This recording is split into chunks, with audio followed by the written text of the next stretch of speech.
A beef dinner, rubber boots and a womble. What links these and the city's most famous statue? Find out now on this episode of Astonishing Glasgow.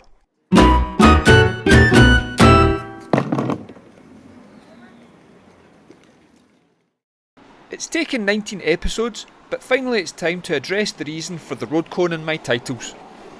It's all because of Glasgow's most famous monument and its best known unofficial symbol, the Duke of Wellington statue on Queen Street. The statue was the work of Italian artist Carlo Marochetti and was unveiled in 1844. It may be obvious by the title of the video, but the Duke of Wellington statue does indeed depict the Duke of Wellington on his horse. He was commander in the Napoleonic Wars and was the Prime Minister twice, but the second term was for less than a month. If you ever need this bit of trivia for a Glasgow quiz, then his actual name was Arthur Wellesley and his horse's name is Copenhagen. The statue was controversially paid for by Glasgow's landed gentry and elite classes to try and unify a city that was at the time in the midst of social unrest. The idea that a statue could achieve this when so many of the citizens were living in poverty was at best misjudged. Indeed, it's fair to say that had it not become a symbol of Glasgow's sense of humour, there would be many calling for the statue's removal.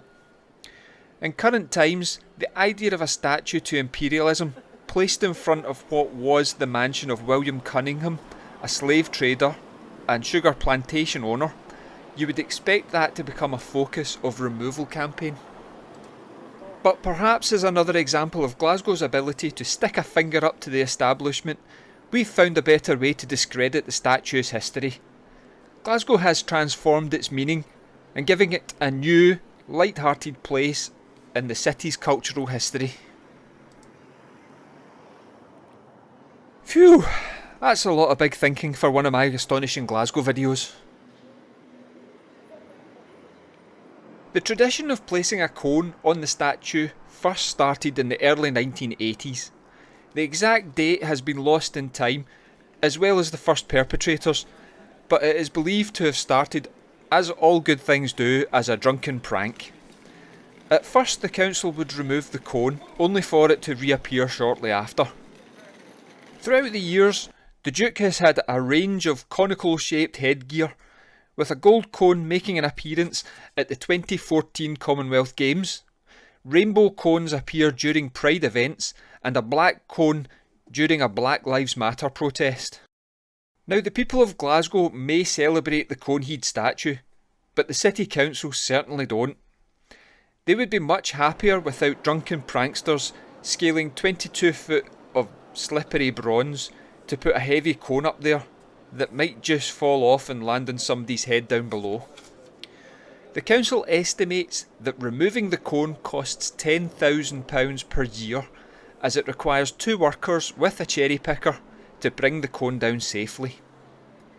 The police are also fairly unhappy with the tradition, as the statue is a Category A listed monument, so if you get caught, you will find yourself in court. In 2013, the City Council proposed raising the statue's plinth by 6 foot to prevent it being climbed because of the threat to life and the damage that was being caused to the statue. Over the years, the Duke has lost his spurs, half his sword, Copenhagen had to have his tail reattached, and while I was there, you could see that the reins had been damaged. As if to prove just how popular the Conehead statue has become, as soon as plans were announced, a campaign was started on the Keep the Cone Facebook page, which gathered 11,000 signatures from around the world within 24 hours, calling for the council to scrap its plans. As of now, the statue remains unmodified and the cone is still there. Now a bona fide symbol of the city, even making it onto the Lonely Planet Guide's top 10 most bizarre monuments on Earth list, it is hard to imagine the cone will be permanently removed anytime soon. If you enjoyed this video, please hit that like and subscribe button. Get in touch via the comments section or via social media. The pages are listed below, and stick around for links to more of my videos. Thank you very much for watching, and see you next time in Astonishing Glasgow.